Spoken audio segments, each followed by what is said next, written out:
I'm a 27-year-old woman who thought she had it all figured out when it came to love and relationships. For 2 years, I was in what I believed to be a dream relationship with Eric, a 29-year-old man who seemed like everything I could ever want. He was charming, attentive, and always talked about our future together. From the very beginning, it felt like we were building something solid. Eric wasn't just a boyfriend, he made me feel like we were a team. He constantly brought up plans for our future, getting married, buying a house, starting a family. His enthusiasm made it easy to trust him. 6 months ago, we decided to take a big step. I moved into his apartment. He insisted it made financial sense and symbolized how committed we were to each other. I agreed, thinking it was the natural progression of our relationship.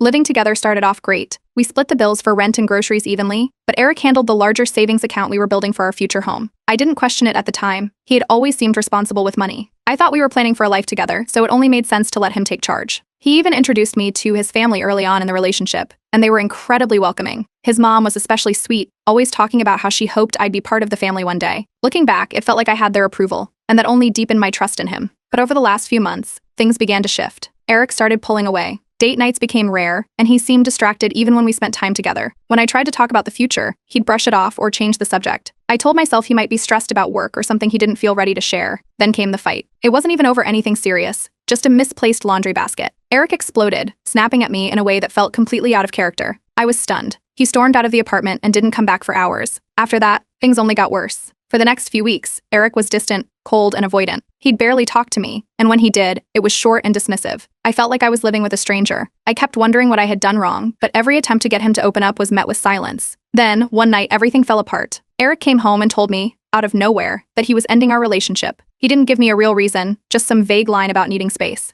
I was blindsided. This was the man who had spent 2 years talking about forever with me. Now he was throwing it all away without so much as an explanation. I begged him to tell me what had happened, to at least give me some clarity. He refused, saying it wasn't about me and that he had made up his mind. What made it worse was how cold he was, like he'd already moved on in his head. He then dropped another bomb. I had a week to move out of his apartment. I had nowhere to go, no backup plan, and no family nearby to help. I felt completely unmoored. The next morning, I woke up to find that Eric had packed his things and left. No note, no goodbye, just an empty closet and silence. I was left scrambling to figure out where to live, all while trying to process the heartbreak. A few days later, I learned the truth from a mutual friend. Eric had been seeing someone else, his coworker, Stephanie, for months. Apparently, their relationship had been going on long before he started acting distant. But that wasn't all. When I tried to access the shared savings account Eric had managed, I discovered it had been emptied. Everything we had set aside for our future was gone. He hadn't just betrayed me emotionally, he had financially wiped me out too. I didn't know how to begin piecing my life back together. Losing Eric hurt, but the betrayal stung even more. I had trusted him with everything, my heart, my home, and my finances,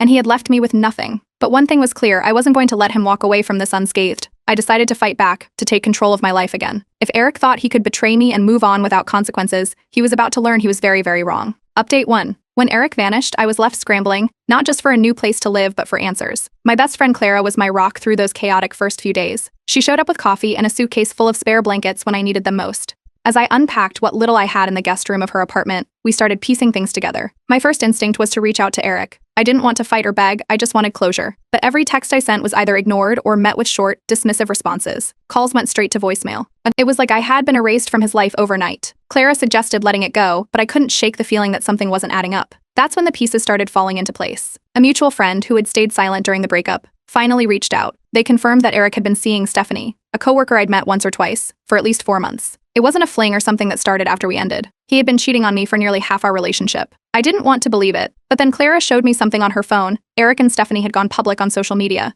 There were pictures of them at a beachside resort, captioned with things like "perfect getaway with my love." The dates matched up uncomfortably well with the missing money from our home fund. I knew I had to act, but I didn't know where to start. Clara suggested speaking to a lawyer to see if I had any chance of recovering the money Eric had drained from the account. The consultation was sobering. Since everything was in his name and we weren't married, the lawyer explained that pursuing legal action would be expensive and likely fruitless. Still, they advised me to document everything in case something came up later. The next step was cleaning house. I went through my social media and deleted every trace of Eric, every photo, every tagged post, every gushy caption about how lucky I was to have him. As I did, nosy acquaintances began flooding my inbox with questions. Some were genuinely concerned, others seemed more interested in the drama. One message, in particular, hit hard. Eric's mother, who had once told me she couldn't wait for me to join the family, sent a brief, cold text. She said she was sorry for what had happened, but that she didn't want to get involved because it was too complicated. It felt like another door slamming shut. Clara kept reminding me to focus on the facts, not the emotions, so I started digging. I went through old emails and text messages, looking for anything that might be useful. That's when I stumbled upon an email from Eric, written months ago, where he detailed how we'd manage our shared savings. It was clear in his words that I had contributed just as much as he had, even if the account was in his name. Armed with that email, I considered my next move. Part of me wanted to let Stephanie know what kind of man she was with. Another part of me wondered if it was worth the energy. I turned to the internet for advice, posting anonymously on a relationship forum. The responses were overwhelming. Most people encouraged me to reach out to Stephanie, not out of revenge, but because she deserved to know the truth. The decision was almost made for me when I bumped into Eric and Stephanie at a coffee shop near Clara's apartment. They were sitting by the window, laughing and acting like nothing was wrong. Eric froze when he saw me. Instead of acknowledging me, he turned back to Stephanie, whispering something in her ear. She glanced at me, her smile faltering for a split second before she looked away. That encounter solidified my resolve. Stephanie's reaction wasn't just awkward, it was suspicious, like she didn't know the full story. Clara and I spent the rest of the day crafting a message. It wasn't emotional or accusatory, just a clear, factual account of what had happened, complete with screenshots of texts and that email about the savings. I hesitated before hitting send. What if she didn't believe me? What if it made things worse? Clara reminded me that the truth was the truth, and what Stephanie did with it was up to her. So I sent it. The wait for a reply was nerve-wracking. When Stephanie finally responded, her tone was defensive. She accused me of trying to ruin her relationship and claimed Eric had already told her everything. But I noticed something in her words, a hint of doubt. I replied with more proof and left it at that. For a while, there was radio silence. Then I noticed Stephanie's social media posts becoming cryptic, vague quotes about trust and betrayal, photos with friends but none with Eric. It seemed like the seeds of doubt had been planted. I didn't know where this would go, but one thing was clear, Eric's perfect facade was starting to crack, and I wasn't about to let him sweep everything under the rug. This was just the beginning. Update 2. After sending the initial message to Stephanie, I didn't expect much. Clara reassured me I had done my part by sharing the truth, but a small part of me wondered if Stephanie would even read it. She seemed defensive during our coffee shop encounter, and I could tell Eric had already spun his version of the story. When Stephanie replied, her tone was sharp and defensive. She accused me of trying to sabotage her relationship and claimed Eric had already explained everything. She even implied I was bitter and jealous of their happiness. It was frustrating, but I didn't let it stop me. I sent her proof. Screenshots of texts, the email about the savings account, and even a timeline of events. I made it clear I wasn't trying to interfere with her life. I just wanted her to know the truth about the person she was with. After that, there was nothing but silence. A few days later, Eric's name popped up on my phone. His message was a mix of rage and condescension. He accused me of being petty and desperate to ruin his happiness. He claimed I was making up lies because I couldn't handle him moving on. I didn't reply. Clara reminded me that engaging with him would only escalate things. Around this time, Stephanie's social media started to shift. She began posting cryptic quotes about trust and betrayal. There were fewer pictures of her and Eric, and the comments on her posts became noticeably different. Some friends were asking if everything was okay, others were leaving vague words of encouragement. Then the messages started rolling in, from mutual friends, people I hadn't spoken to in weeks. They wanted to know what had happened, and when I told them, many expressed shock. A few admitted they had doubted me at first, but now believed my side of the story. It was validating to know people were finally seeing the truth. But not everyone was supportive. Some of Eric's friends accused me of being vindictive, saying I should move on and stop dragging him down.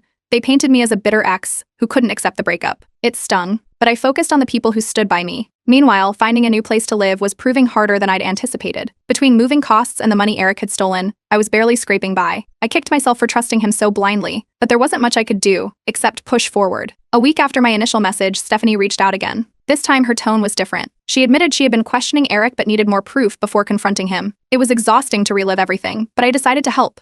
I sent her additional screenshots and explained how Eric had manipulated me financially. The fallout was swift. Stephanie stopped posting pictures of Eric altogether. Mutual friends began sharing updates. Apparently, she had confronted him about the savings account and the timeline of their relationship. Eric, true to form, tried to spin the narrative, blaming me for planting doubts in her mind. But Stephanie wasn't buying it. The final straw came when Stephanie discovered proof of Eric's lies on her own. I don't know what she found, but it was enough for her to end things. She blocked him on social media and started posting pictures with friends, alluding to a fresh start. Eric didn't take it well. Another message from him popped up on my phone, full of anger and self-pity. He accused me of ruining his relationship and destroying his reputation. This time, I didn't even open the message, I just deleted it. Mutual friends confirmed that Stephanie had dumped him, citing his dishonesty and financial manipulation. Some even apologized to me, admitting they should have believed me from the start. It felt like a small victory. Eric, on the other hand, was spiraling. Friends who had sided with him began distancing themselves after learning the full story. Stephanie's posts subtly shaded him, and word spread quickly about his actions. He tried to salvage his reputation, but the damage was done. As for me, I felt a strange mix of relief and exhaustion. Stephanie had seen the truth, and Eric's carefully crafted image was crumbling. I wasn't out for revenge, but it was satisfying to know he wouldn't be able to hurt anyone else the way he hurt me. Still, I knew I had a long way to go. My finances were in shambles, and the emotional toll of everything was heavier than I'd expected. Therapy became a lifeline, helping me process the betrayal and start rebuilding my life. This wasn't over, but for the first time in weeks, I felt like I was regaining control. Eric had underestimated me, and that was his biggest mistake. Update 3. Stephanie didn't stay quiet for long after breaking up with Eric. Within a week, mutual friends started reaching out, telling me she had been sharing her side of the story. She revealed how Eric lied about the timeline of their relationship, downplayed his financial manipulation, and tried to blame me for their problems. People were shocked, especially those who had doubted me before. Eric's reputation was taking a hit, and it didn't stop there. Stephanie had blocked him on all social media platforms, but her posts weren't subtle. She shared inspirational quotes about self-respect and cutting out toxic people, and her friends flooded the comments with support. The implications were clear to anyone who knew her. It wasn't long before word spread about the money Eric had taken from the savings fund. A friend of Stephanie's let slip that part of it had financed a luxury vacation she and Eric took just before our breakup. Knowing this made my blood boil, but it also solidified how careless and selfish he was. Eric, meanwhile, was scrambling to spin the narrative. He started telling people I was clingy and overly dramatic, trying to paint me as the bitter ex who couldn't let go. A few mutual friends reached out, clearly conflicted. Some wanted to stay neutral, but others apologized for ever believing his lies. Stephanie's willingness to share what she had gone through shifted the tide. Her circle of friends was larger and more vocal than Eric's, and people began pulling away from him. Even his family got involved. Eric's mother, who had once refused to engage with me after the breakup, called unexpectedly. She admitted she had suspected something was off when Eric ended things so abruptly. She said she hadn't wanted to interfere at the time but now felt guilty for staying silent. Hearing this felt like a small victory. As more people turned against Eric, he grew more desperate. He started messaging me again, this time accusing me of ruining his life. In one email, he demanded I stop dragging his name through the mud. I didn't engage right away, but after a few more messages, I responded. I calmly pointed out that the fallout he was experiencing wasn't due to anything I had done. It was the result of his own choices. After that, I blocked him. Through all this, therapy became a game changer for me. My therapist helped me see that Eric's actions weren't a reflection of my worth, but of his insecurities and selfishness. The more I processed everything, the less power his betrayal had over me. Stephanie reached out one last time. She thanked me for exposing the truth and apologized for doubting me initially. We weren't exactly friends, but there was a mutual understanding now. She seemed genuinely grateful to have escaped Eric's manipulation before things got worse. Not everyone handled the situation gracefully, though. One mutual friend who had tried to stay neutral decided to play mediator. They organized a small gathering and invited both Eric and me, hoping we'd reconcile. When I refused to attend, the friend decided to hear my side of the story in full detail. Afterward, they cut ties with Eric entirely. Eric's isolation grew as more people learned about his behavior. Attempts to date someone new were met with skepticism. Word travels fast in our social circles. One woman even reached out to Stephanie and me to confirm what she'd heard about him. Eric's charm wasn't enough to erase his tarnished reputation. For me, life was finally starting to stabilize. I secured a better living situation, leaned into my support network, and found myself thriving at work. The progress I made in therapy helped me focus on what truly mattered, my own growth and happiness. Looking back, I realized Eric's downfall wasn't something I orchestrated. His choices had set everything in motion. While it was satisfying to see him face the consequences, it wasn't my responsibility to fix him or shield him from the truth. This chapter of my life was closing, and for the first time in a long while, I felt ready to move forward. Update 4. Getting my own apartment felt like the biggest victory after everything with Eric. The place wasn't anything fancy, a cozy one-bedroom with old hardwood floors and a view of the parking lot, but it was mine. Moving in was chaotic, but Clara rallied a group of friends to help. By the end of the day, we were sitting on the floor with takeout, laughing about how I had accidentally packed my shoes in with my kitchen supplies. It was the first time I felt truly at peace in months. At work, things took a surprising turn. I had been pouring myself into my job as a way to stay busy, and it paid off when my boss called me in to offer a promotion. The raise was a game changer. It gave me the financial stability I desperately needed and the confidence boost I didn't know I was missing. I used part of my first paycheck to buy a bright yellow rug for the living room, something cheerful to Eric a fresh start. With the financial strain easing, I turned my focus to rebuilding my social life. During my relationship with Eric, I had let a lot of friendships drift. Now I was making an effort to reconnect. Lunches, coffee dates, game nights, it was like rediscovering pieces of myself I'd lost along the way. After some encouragement from Clara, I cautiously returned to social media. I didn't post much at first, just small updates about settling into my new place and spending time with friends. The response was overwhelmingly positive. People who had been on the periphery of my life were suddenly reaching out, offering support, or just catching up. One day, as I was scrolling through my notifications, a friend request popped up. It was Eric. I didn't think twice before hitting the block button. The nerve of him to even try reconnecting after everything he had done was almost laughable. Stephanie, meanwhile, seemed to be thriving. Through mutual friends, I heard she was dating someone new. Her posts hinted at a fresh start, with captions about leaving the past behind and finding happiness again. Every now and then, there'd be a subtle dig at Eric, like a picture with her new boyfriend tagged when you finally upgrade. Eric, on the other hand, was officially a social pariah. A mutual friend threw a party and didn't invite him, a deliberate choice everyone noticed. Apparently, Eric had tried to ask why and was met with a blunt response about his behavior. Despite the chaos Eric had left behind, I was starting to feel like my life was coming together. I consulted a lawyer again about the savings Eric had stolen, but after weighing the emotional toll against the likelihood of success, I decided to let it go. Therapy had taught me to pick my battles, and this one wasn't worth reopening old wounds. Speaking of therapy, I reached a milestone by graduating after several months of sessions. My therapist encouraged me to keep journaling and leaning on my support network, but she felt I was in a strong enough place to move forward on my own. To celebrate, I decided to take up painting. It started as a way to fill quiet evenings, but quickly became something more. There was something therapeutic about splashing colors onto a canvas with no rules or expectations.